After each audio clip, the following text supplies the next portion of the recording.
Hello everyone, it's Sandra here. It's now only 6 days later that I'm checking in on Cinderella, but last time I gave her a very moist watermelon feeding to try to wet down that paper fast food container. I want to check on that, make sure it hasn't swung one way or the other. And obviously I have some things here, including these little ground cherry papery wrappers. Thank you, Jason and Colleen from Clive's Conundrum. This is, I ate them. Obviously, I ate the ground cherries, and I think this is going to be a really great carbon source. I don't think it's green because it's really dry.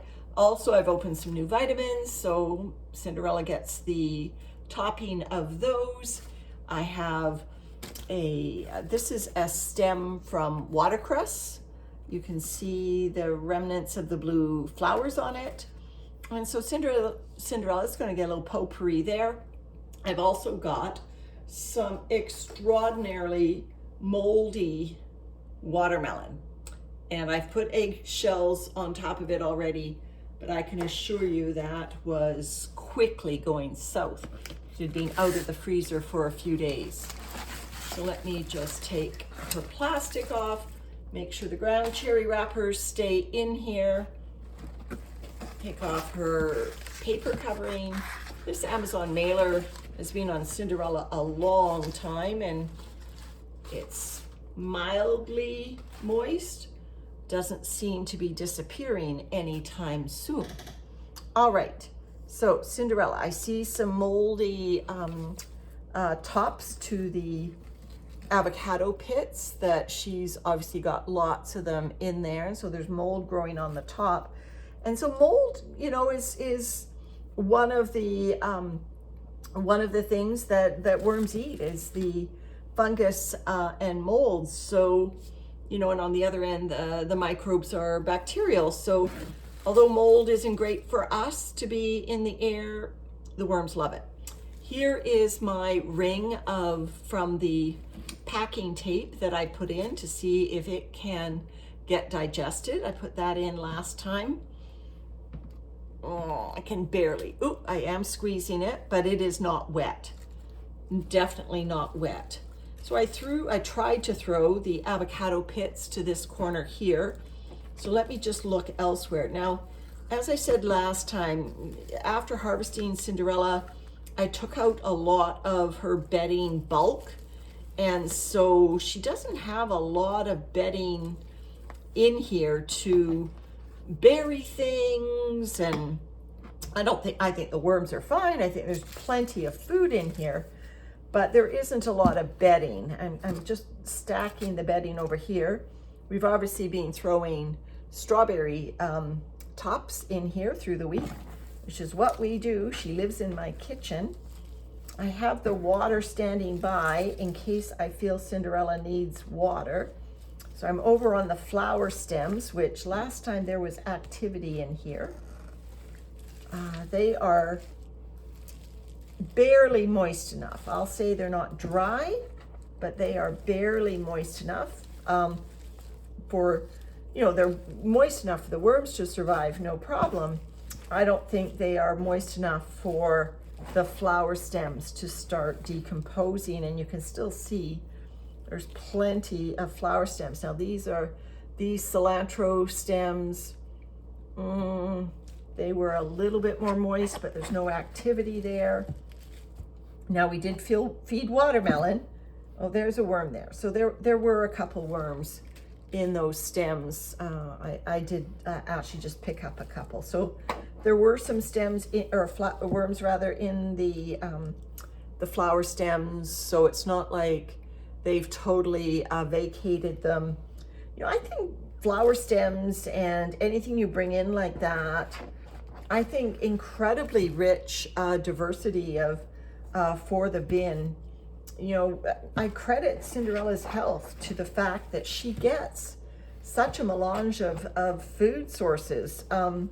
It's not just same old. And even though I'm about to feed her watermelon again for multiple times over, I do believe, you know, by feeding her these other substances in, you know, that not only are just not just in different kinds of vegetables or fruits, but are actually things like flours and packing materials, and you know, and the parts of a vegetable or flour that you don't even bring in your house for the most part.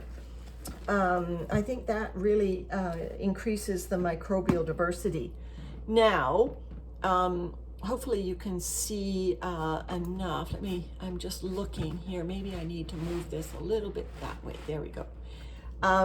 So let's put the flower stems back. They are not as wet as I would like them to be. Unfortunately, I'll put the watercress stem there too.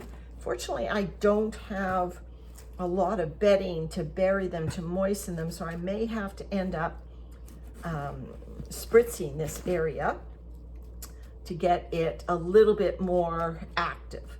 So now let's take our dry bedding that we want to add, and we will just move it to this side while I look in on this area, which had the dried fast food container where we put the watermelon. So let's take a look at this container and see. Oh, there's our worms. There's the worms on the container and on the watermelon. So we have worms, plenty of them in this area. This is moist. This is lovely and moist. So I'm going to move this temporarily here while I dig down to this lovely moist castings. And I'm going to mound that over on the flower stem side, because I'll tell you, you know, distributing the moisture in this bin will do Cinderella a favor, because this moist area, these moist castings will speed up the processing of those flower stems. More food for her. And I'm giving her another wet feeding today. And so getting some of this moisture out of here is a good thing. So let's take a look at our fast food paper. That is just that napkin I put in. The fast food paper still dry. I'm not seeing any evidence that it is starting to disintegrate. You know, like I said, we gave Gilligan several feedings in this over the last year. And when he was up and running, I think mostly through the winter, not the summer, and he took care of it. So I know it's possible for the worms to take care of it. I just don't know whether Cinderella has the strength to do that in terms of enough moisture in the bin and enough worms in the bin. Time will tell. So I'm putting the vitamin top cotton in that packing tape, and I'm doing that because because it's very dry. I've also got a toilet paper roll, some of that dried fast food container, and I'm going to put the moldy watermelon on top of that. And the reason I want to put the new bedding or the new food on the bottom of the bin there is it's moldy, and I want to be able to cover it up. I don't want that. This is in my kitchen, so I don't want mold, any chance of the bedding getting exposed to it. So there we go. So I've given that a few of the thinner flower stems, as well as some of the new carbon. So there's the moldy watermelon. There's 2 pieces of it.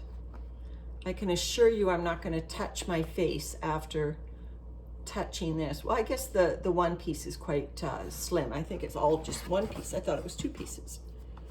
Okay, so yeah, and there's definitely mold in that. I used to teach biology, and you could put that on a Petri dish and grow some pretty neat colonies. I'm pretty sure of that. All right, so there we go. That's upside down, that moldy thing. And I'm going to invert this old fast food container over top of that. And just let the worms have at it. You can hear the crunch, crunch, crunch of the Starbucks liners that are still here, and this is the bottom of the cup, still here and still plasticky feeling. I'm digging down here to get the drier castings that were in the corner. The risk of doing that is, of course, I may pull up some of the avocado pits, but Cinderella won't mind wherever she finds them. I'm trying to leave the wetter castings on top of the flower stems. So, oh, and I've brought up all these, the mango pit and the Starbucks wrappings. Okay, so there we go. So I've got the drier castings now over top of the watermelon area, and I've got these moisture castings over top of the avocado pit and the flower stems area. I think we've done it.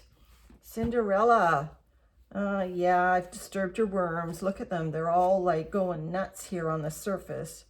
Going, what have you done to our home? Don't worry. The trouble with a bin like this, I've said it before, is it's hard to make Cinderella look tidy at the end of a maintenance call because, you know, her bedding isn't even, atypical food sources. Anyway, that's it for my kitchen worm bin. And so hopefully the moisture will regulate now better throughout the whole bin. Worms will be happy. All right, everyone, take care. Bye for now.